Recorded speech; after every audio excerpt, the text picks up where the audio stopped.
September 1st, 1974, Langenburg, Saskatchewan, Canada. It's mid-morning, and 36-year-old farmer Edwin Fuhr is working his land when he says he notices 5 saucer-shaped objects spinning by the edge of his field. After about 15 minutes, Edwin says they shoot into the sky and disappear. When he approaches the area, he finds this. Photographs show a ring of flattened swamp grass encircling a patch of upright, apparently untouched grass at the center. There are 5 rings in all, each measuring between 10 and 12 feet across.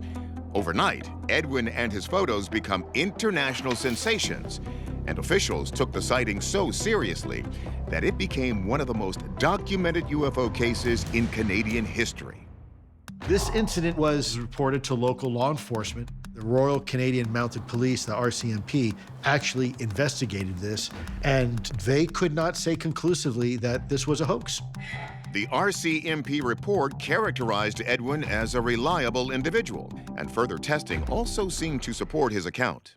There were soil samples obtained immediately after the incident. Upon further examination, they apparently were able to isolate a black substance that appeared to them, at least superficially, as being burnt by some sort of heat source.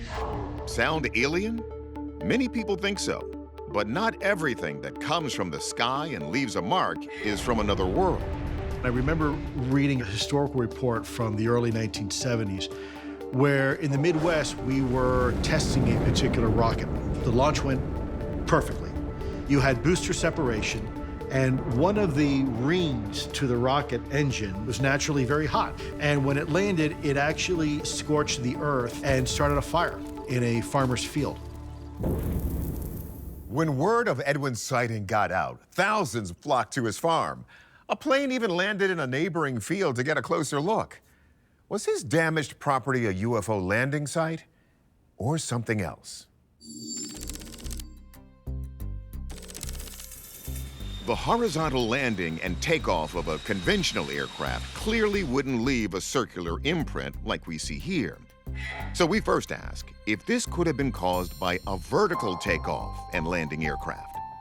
The US and the British had the Harrier jump jet, which were vertical takeoff and landing aircraft, but they're jet engines, so they would have burnt the grass right off the bat and would have probably burnt most of the bushes in the area. Not just the soil. 2, it wouldn't leave a circular impression. Then what about space junk from a rocket? In 2024, parts of a SpaceX rocket were found by a Canadian farmer. So it still happens. But no debris was found on Edward Fuhr's property, just those weird circles. When you look at images like this, our mind harkens back to all the crop circles we see around the world. Now, crop circles are large-scale radial patterns made of flattened crops. They popped up across England in the mid to late 20th century. While many assumed they were marks made by UFOs, the evidence suggests otherwise. Usually what we'll see is someone physically went and stepped on the grass with planks of wood on their feet. And they measured it out with ropes and just kind of drew out some kind of symbology. But the Langenburg circles are different.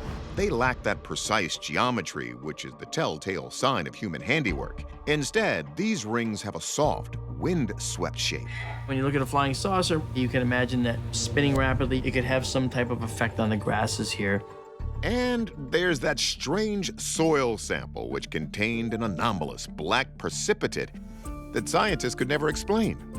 The rest of the soil samples in the field, they turned up normal. It's just the soil samples where the circles were that showed up as abnormal or inconclusive. We don't know the answer. If Edwin Fuhr is to be believed, it was real. Our verdict? Possible UFO. The case has become so famous in Canada that it's earned its very own commemorative coin from the Canadian Royal Mint. Not a bad way to be remembered.